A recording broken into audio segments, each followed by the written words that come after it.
কবিতাটির নাম সাতপাত্র। লিখেছেন সুকুমার রায়।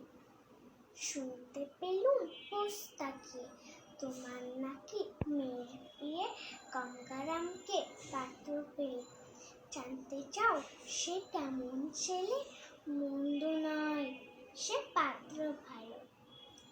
রাম যদিও বেজায় কালো, তার উপরে মুখের গঠন অনেকটা ঠিক প্যাঁচার মতন।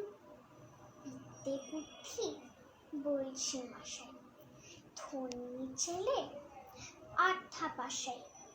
19টি বার ম্যাট্রিক ঘাইল হয়ে থামল শেষে। পেশায় আশায় গরিব বেজায়, কাস্তে দিন চলে যায়। ধন্যবাদ।